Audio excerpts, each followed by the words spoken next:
Hello दोस्तों, बॉलीवुड का YouTube channel में आपका फिर स्वागत है। आज चर्चा करेंगे बॉलीवुड अभिनेत्री जया भादुरी के बारे में। तो शुरू करते हैं। अप्रैल 1948 को जबलपुर के एक बंगाली परिवार में जन्मी जया बच्चन का पूरा नाम जया भादुरी बच्चन है।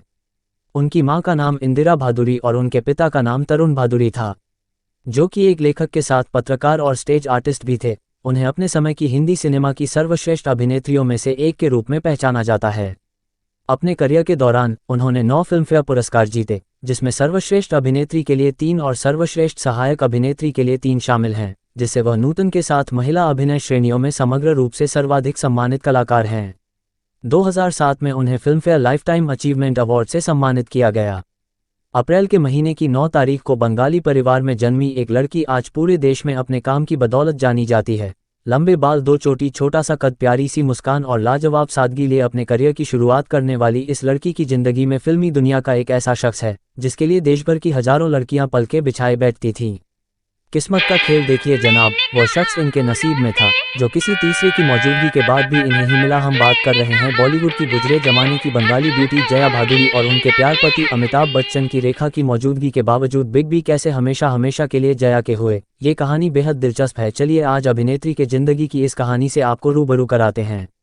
जया भादुरी ने 15 साल की उम्र में सिनेमा की दुनिया में ऐसा नाम कमाया कि लोग आज भी उनके दमदार अभिनय की तारीफ करते नहीं थकते हैं। गुड्डी से बतौर लीड अभिनेत्री शुरुआत करने वाली जया बच्चन ने कभी पीछे मुड़कर नहीं देखा। वह कभी अनामिका बनी तो कभी अपना परिचय देकर स्क्रीन पर ऐसा शोर मचाया कि सभी को उनके अभिनय पर अभिमान हो गया। फिल्मी पर्दे पर अपार सफलता और ढेरों अवार्ड पाने वाली जया भादुरी की जिंदगी में एक नज़र का प्यार हुआ और उसी वक्त कोरा कागज सा अपना दिल एंग्री यंग मैन अमिताभ को दे बैठी। वह कहते हैं ना, ये इश्क की आग है जनाब, पानी डालने से भी भड़क उठती है। इश्क में डूबे हर शख्स को तन्हाई झेलनी पड़ती है। कुछ ऐसा ही अमिताभ और रेखा की प्रेम कहानी में भी हुआ। दरअसल एक बार जब अमिताभ शूटिंग की वजह से बाहर गए थे, तब जया ने रेखा को अपने घर डिनर पर बुलाया। डरी सहमी रेखा जब अमिताभ के घर पहुंची तो जया ने उनसे खूब बातचीत की, लेकिन कहानी में फिर ऐसा ट्विस्ट आया जिसने जया के बसे बसाए घर को टूटने से बचा लिया। दरअसल जब जया रेखा को बाहर छोड़ने गई तो उन्होंने उनसे साफ कह दिया, चाहे कुछ भी हो जाए मैं अमित को नहीं छोड़ूंगी। बस ये बात सुनकर रेखा के पैरों तले जमीन खिसक गई और उन्होंने अमिताभ का साथ पाने के सपने को हमेशा हमेशा के लिए छोड़ दिया।